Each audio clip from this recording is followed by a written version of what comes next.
canvas. Thank you very much.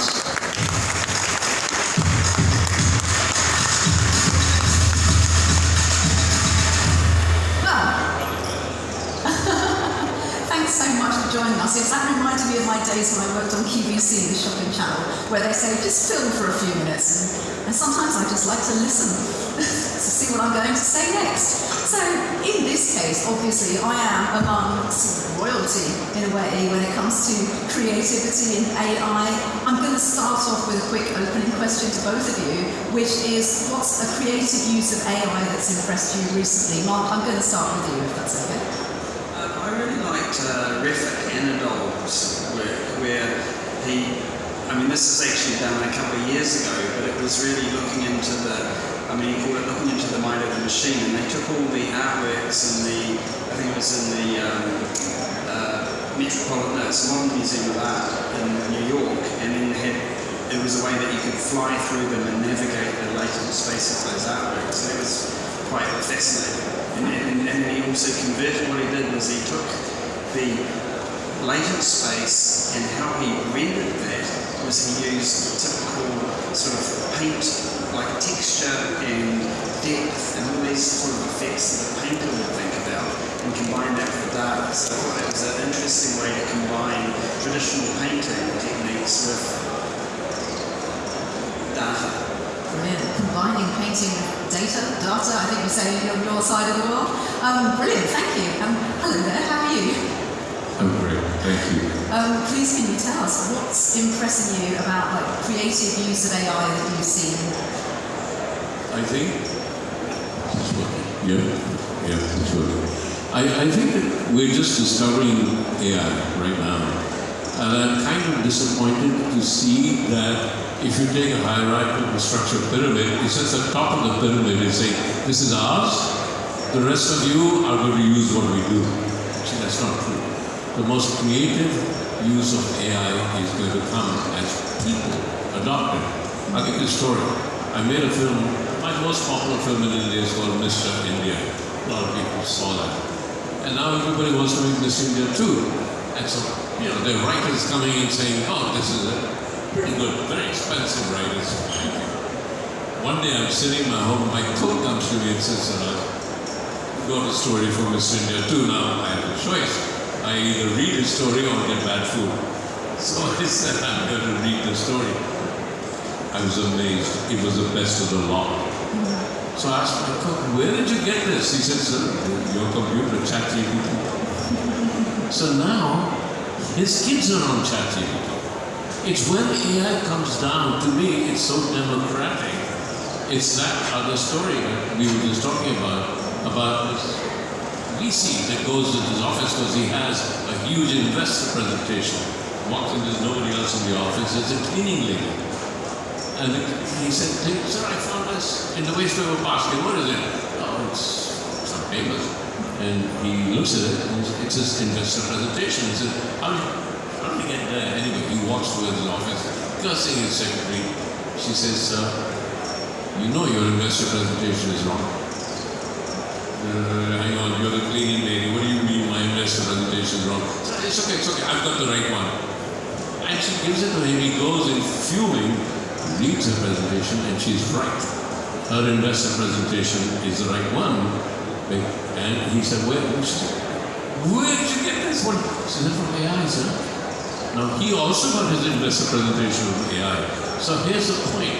The great point right now that we should be discussing and nobody's talking about is where a hierarchical structure is going to form. What's the structure of an organization if the bottom of the pyramid and the top of the pyramid are both going and have equal opportunity, equal power, and equal understanding, both through AI? How are we going to form structures anymore? It's fascinating to me right now. So, your question, it's when it gets to the people.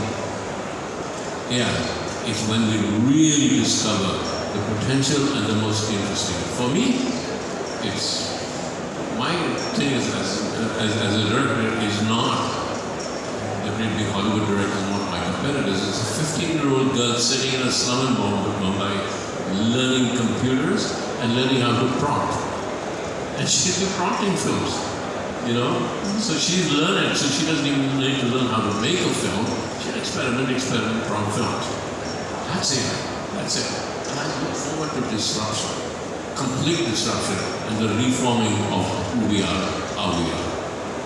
That's brilliant. The democratization of creativity is something that I think should be celebrated. The more people that can be creative, it's going to have quite an impact, I think. So, do you think it's going to change how artists and audiences interact with Gen AI? Say like 2, 5, 10 years' time. Mark, what do you think might happen? You've obviously got Baby X, who is fully interactive, and actually, I have a question about that, which is, are you planning on aging Baby X? And maybe we can kind of build that in. So, what do you think will happen in the next 2, 5, 10 years with creative AI? So, I think we're going to. So, there's the risk of normalization of everything, and so you want creativity to represent the human spirit in a way, and so how is it that comes out? Musician has a really interesting view of it, because he's saying that, real human art represents some sort of struggle that we go through. So if that's statistically generated, then it's not somebody's life experience which is actually creating that final product. So it's almost like, this is a photocopy of a Picasso versus the real Picasso. So I think for mass consumption, you can have statistical models of stories and things. But for the things which I think will really appeal to us on a deeper level, we want to know that we're getting the essence of some journey or struggle that somebody's doing. They can use Gen AI to create that and actually co-create it. Because I think it's really important, human is in the loop. So for example, with Gen AI, when we're making a movie, prompting is pretty much the same type of thing that somebody would do when they're curating a movie set. We're going to put this bottle here, I'm going to have that cat there, and I'm going to have this light here. That has to be described, which is the job of the curator, which is then the benefit. So the more that you specify, effectively, the more that you're bringing into the curated vision. Can I ask if you can hold the microphone in the Yes. That's better. Could you just repeat what you said? It's fine. I can do it for you. That's better. Yes. What do you want me to repeat? I wanted to say that you started talking about the more you can specify in prompting. Oh yeah. So for example, in a movie set, everything is designed and an enormous amount of thinking goes into creating the environment, exactly where people walk, where they look. And this is all part of the storytelling, because what you're really doing is you're directing the consciousness of the viewer, and you're making things in a particular place for a reason. Now, if you use a statistical model to create that and you don't put prompting in, what you get out of that is some interesting serendipity. But the more that you prompt and specify, then you're effectively doing the stage design, for example, and you're curating it. So that's where I think we'll get a lot of people's input coming into it. And the tools will generate videos at very high quality easily through generative video. So I think that's where we'll get humans being in the loop, but there want to be some element of what is the essence of this story, why is this a reflection of our humanity? Okay, brilliant. I can see you nodding when Mark said human in the loop. And I could see you nodding when Mark was talking about human in the loop. So I think you might have something to say about humans and AI.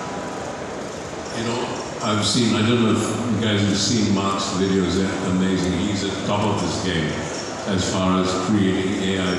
He calls them robots, but they're barely robots. I mean, you look at them, you're not studying them, they're studying you.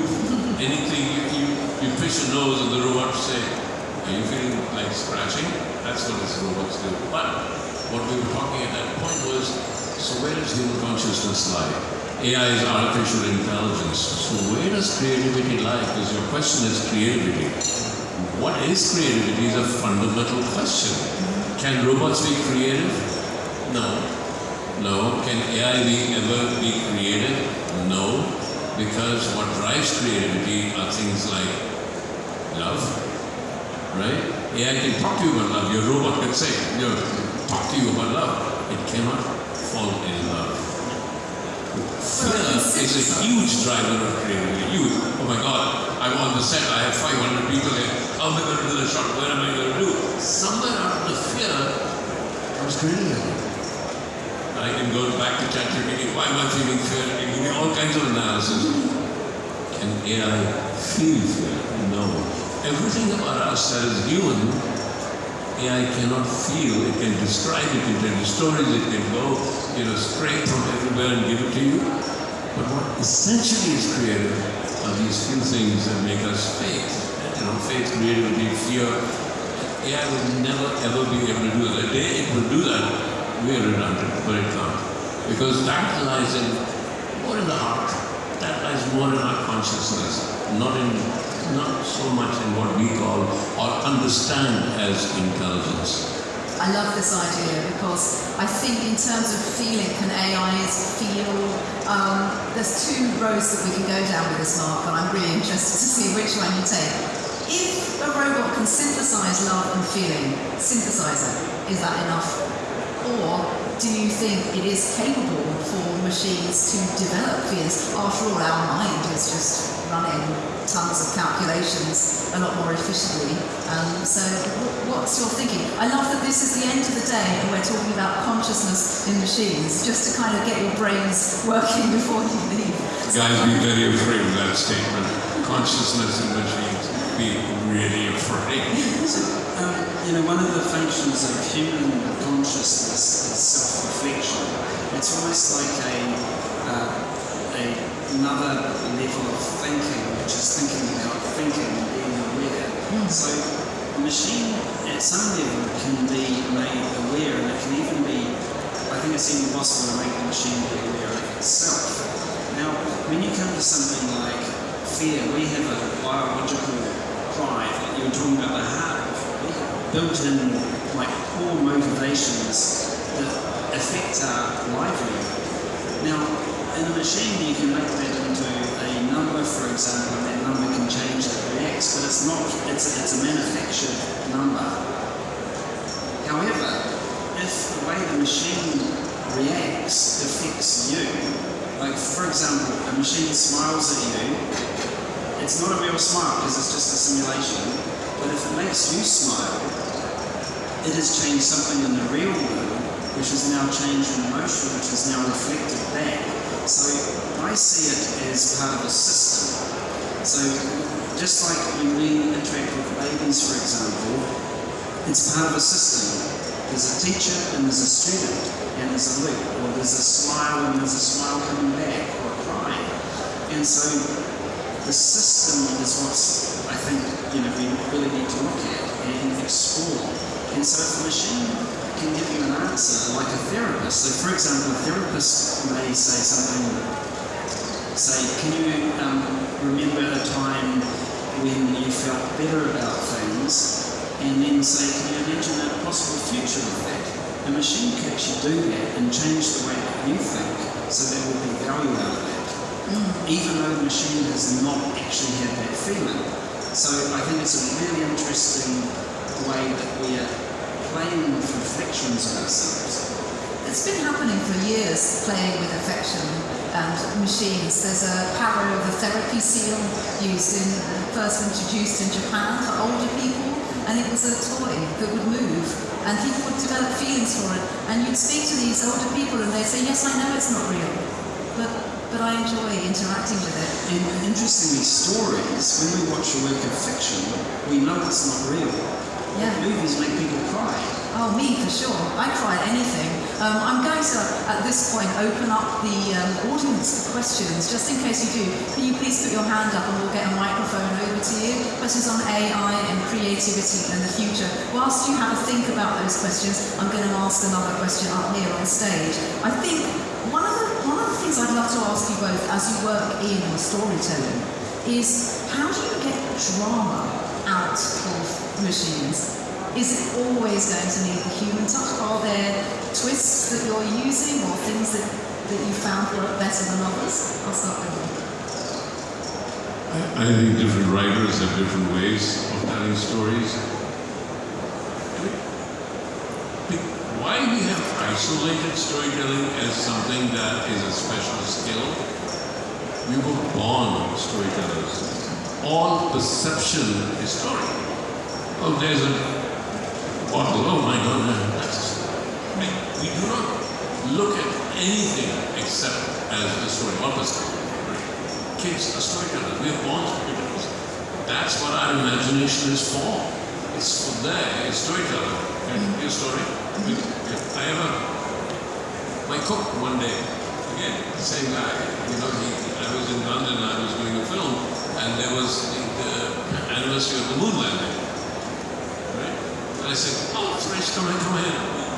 I have to teach him science.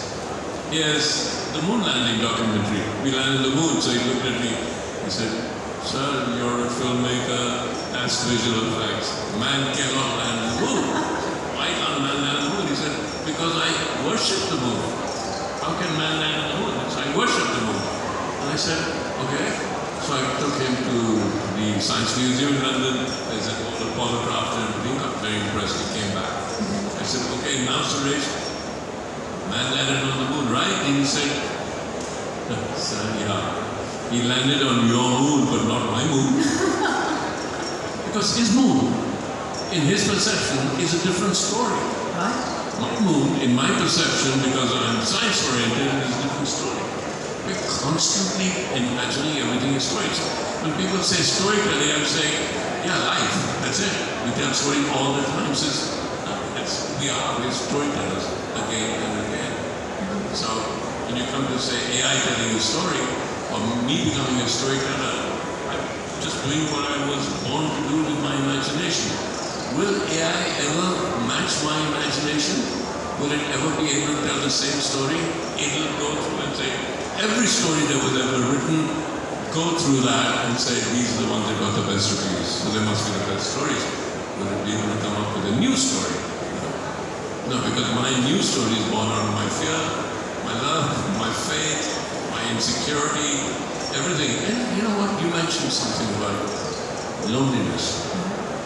That's the one that I have for AI is people go into AI because they're feeling lonely. It's a big Western problem. There's not that much of a problem in the East, not yet. Privacy, people keep talking about privacy. They're not really understanding that privacy and loneliness go together. The more private you are, the more lonely you are. The less private you are, the less lonely you are. But loneliness, I'm only picking up what we were having a conversation there, is so loneliness creates a lot of storytelling. You tell a story because you're lonely. But so AI will be able to copy stories, not create a new form of storytelling. Or perhaps you can train people who are lonely to start learning how to interact socially, and then perhaps there may be a way to use it. It's a really complex subject, isn't it? One thing I was thinking, which is if we start adding into the equation physiological senses and brain-computer interfaces, we may be able to make movies like which are as real as dreams. And that will be quite amazing, because then you're actually going to be tapping in your physiological reactions as part of the creative loop. Because you think about, ideally a movie should be as powerful as a dream. And it's amazing to see. And in dreams you're hallucinating things that are affecting you. Because your events happen to you in the day, you're processing them, and then you're hallucinating how these things will link together. So it has real meaning, because when you wake up and you think, why was I dreaming that? And you try to decode that, and then it starts making sense. So I'm very excited if we can actually make dream movies.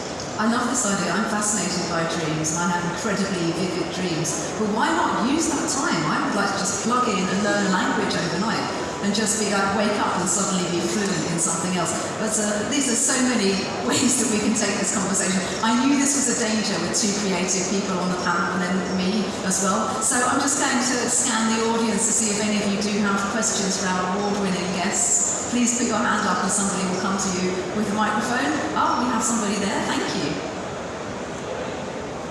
AI make you more creative? Please can you repeat that? How does AI make you more creative? How does AI make you more creative? Great question. Okay. Oh, me or everybody? specifically all of you. Let's start over here. I'm on ChatGPT all the time. I'll tell you why. Because I was terrible at maths.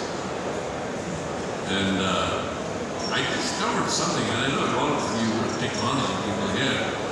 I found somewhere people saying that fluid dynamics is something that they've not been able to solve in physics. But Van Gogh in prison, at his greatest moment of insanity, actually painted fluid dynamics. He painted in Starry Nights the true nature of the universe. So I went to AI to say, what is this thing called fluid dynamics? Teach me. And it's been, and now we're exploring through ChatGPT and others, what are the other paintings that fluid dynamics is. So yeah, that makes me more creative. That idea that I actually am not embarrassed to ask a question. You know, I'm very embarrassed to go to a friend of mine who's a physics and say, what's fluid dynamics? You don't know what fluid dynamics is? What are you talking about? It's not embarrassing. You know, I can ask. I'm not saying that I absolutely believe, but you know what I discovered? Here's a really interesting part. 4 months later, it knows exactly the question that I asked 4 months ago. I didn't realize that actually it can do that. I thought it was just responding moment to moment to moment. I just knew that I had asked this question earlier. So when I say, I asked it, show me a painting of how Buddha saw the universe at the moment of enlightenment. It showed me a very interesting image. 4 months after I'd been studying fluid dynamics or mathematics, I said, okay, ChatGPT, here you are. Show me an image of Buddha, you know, at the moment of enlightenment, how he saw the universe. Because the universe has fluid dynamics, you know, just swirling, swirling, swirling. And I thought it was Van Gogh painting it. So it's learning from me as I'm learning from there. And that, I find that two-way thing interesting and provocative. And I'm learning from it, and therefore it's turning me into being a more creative human being. I think, do I understand the dangers of it? Of course I do. We all know. None of us are saying. But no, it's making me more creative. Okay, thank you very much. So, I mean, in a way, you've got a statistical model of words or images, and it's random combination that those words and images come up and get sequenced. And it's like, operates just the same thing if you think about coming up with a new musical tune. You've got a few notes. All you've got to do is vary the time between the notes or the order of the notes, and you've made some completely new piece of music. So what the AI can do is basically create a whole range of things that you can see what resonates and gives you new ideas.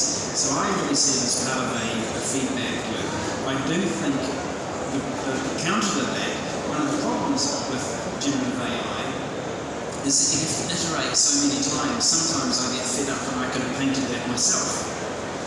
So it's like a creative assistant that was depending on where you want to go, it takes you somewhere new. But I do think what's really important is that we keep adding more to the statistical blob that it is, so that we don't get stuck in our own echo chambers. Brilliant. Thank you so much. I'm aware that we're out of time now. I would add that the hyper-focuses of creative people, whether it's fluid dynamics or solving the Rubik's Cube, we all have this thing, this multimodal need to be inspired by things outside of our usual circle. So, you just use the word random. You call AI random, right? It's got randomness in it. Yeah. But it's random in terms of the statistical block. So if you take everything that's written, then it's established weightings between all of those different components. But when it generates the next token in a sequence, you can change the temperature on it, which is the amount of randomness that it adds onto that, which is how probable is the next piece going to be, and that you can knock that out of whack. I'm sorry. Can I just stop you both there? No, wait, I'm going to ask randomness. I'm getting it back. Because to me, life is random. Life exists because it's random. It would not be life, it's a mystery. Mystery is randomness. So you just described AI as random, but I'm saying life is random. Right? And we are connected to the Well, it's a reflection. It's not. It's a lovely way to finish, actually, that we're all connected, because I can see you two are going to be chatting for probably the next few hours, and I do have to close this event, which is a shame, because I'm sure everybody would be quite happy to listen. So everybody, please give a fantastic round of applause to our panelists. Thank you. It's been an amazing panel and an amazing honour to host the stage today. Audience, I hope you've enjoyed your time with us here for day 2 of Gitex at Hall 10. I'm here for one more day, that's tomorrow, and